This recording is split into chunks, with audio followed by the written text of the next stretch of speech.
Back on Game Time, the NBA trade deadline is now less than 3 weeks away, but teams looking to fortify their rosters can also turn to the D-League.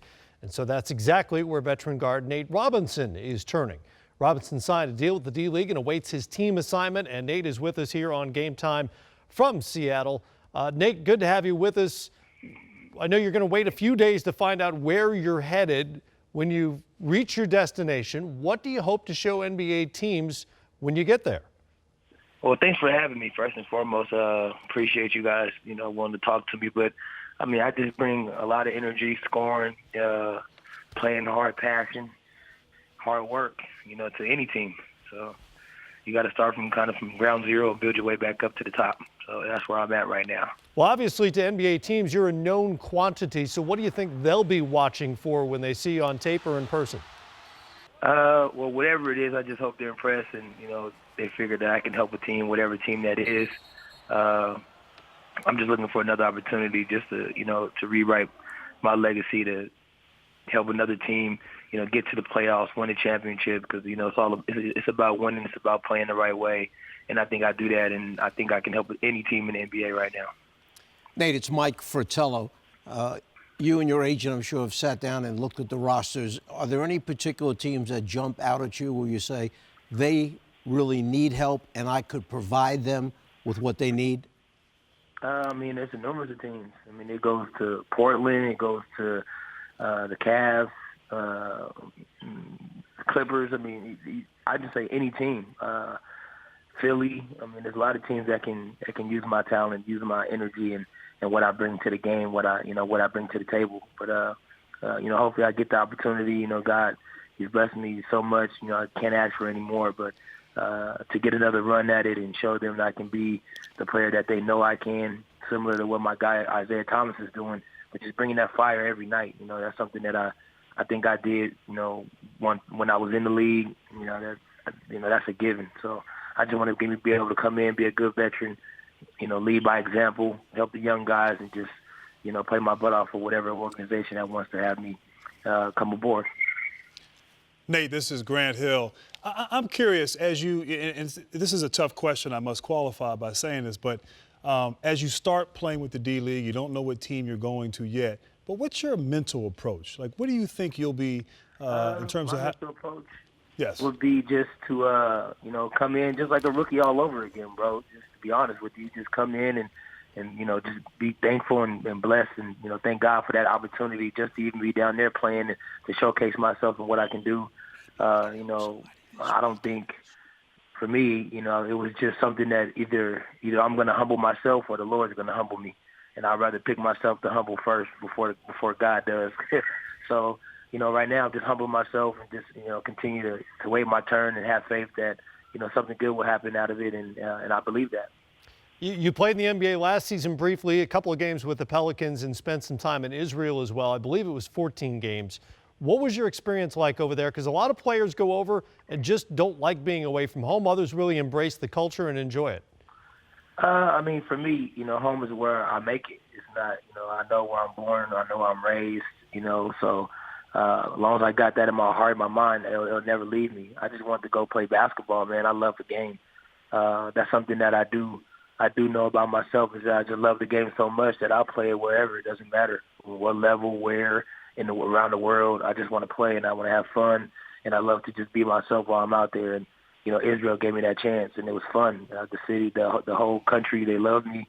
The city was fun. The team was fun. Even the opposing fans to cheer and taunt and celebrate at the same time. So it was pretty cool, to get opportunity to to showcase my talents, somewhere other than the United States of America.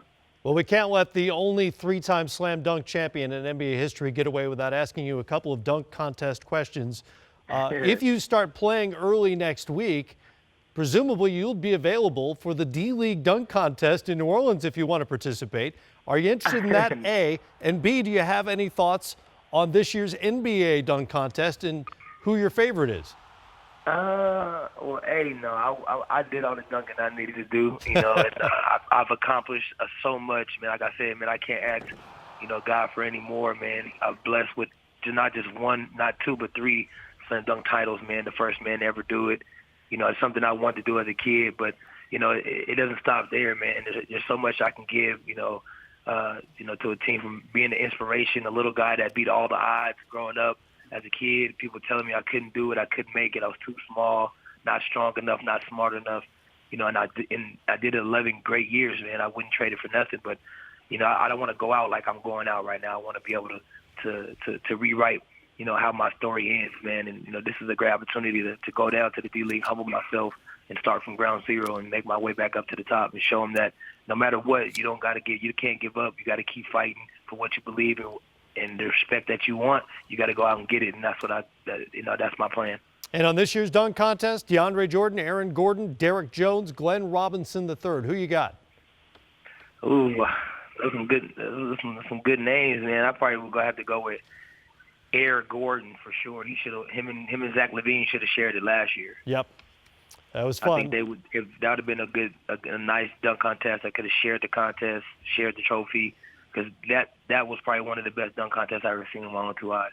Well, thanks for stopping by, Nate. Good luck on the comeback in the D-League. We'll be waiting to see where you land and watching your progress. Hey, G Hill, man, tell it to me. I'm still waiting on the album, bro. That's right. I'll let Timmy know. Every single time. Yeah. She's working on something, man. She's working on something. I got you. I appreciate that. Tell her hello. I will. All right. Good luck, Nate. We'll talk to you soon. Thank you, man. Appreciate it.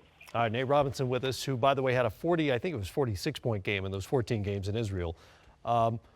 What do you think? Could he help a team right now at the age of 32, basically 2 years removed almost from the NBA? I don't know if his body ever gets out of shape. So I would think that if somebody picks him up and gives him a shot, you know what he is? He's such a competitor, and he loves to play. If you sign him to a 10-day contract, he's going to go out and do enough to impress you and make you sign him to the second 10-day contract. And then after that, you got a big decision to make, keeping him for the rest of the year or not. So who should give him a look when he begins his D-League career next week? It's a good question. We talked earlier a little bit about Washington as a possible destination. Obviously, John Wall plays heavy minutes. But Washington could be a good spot for him. Look, the bottom line is if you bring Nate Robinson on your team, you have to play him. Even if it's marginal minutes. You can't have him on the team, right? Sort of in case of an emergency. I think that might be a problem. It could be disruptive.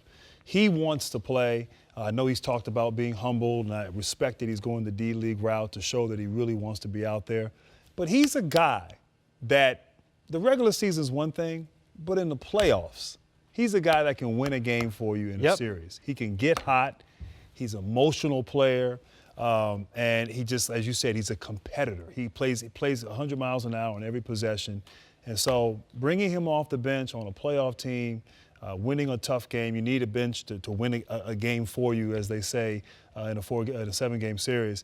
He has that kind of quality, that kind of ability. Yeah. And the right team, though, in the right system, Washington could certainly be a destination for him. He could be a wild card for a playoff team. I'll give you one more. I think Charlotte might be a team also. Yep, I could see that. Remember last year when they had Jeremy Lin, they were pretty darn good, Charlotte team. Then they lost Lin. This guy coming off the bench for them, perhaps an ingredient they need. I'm not sure he's what the Cavs need. Even though they're looking for a backup point guard behind Kyrie, I'm not sure he's the right one for them. Well, he makes a good sales pitch, and we'll see what he's got on the floor when he begins his D-League career. We think sometime next week.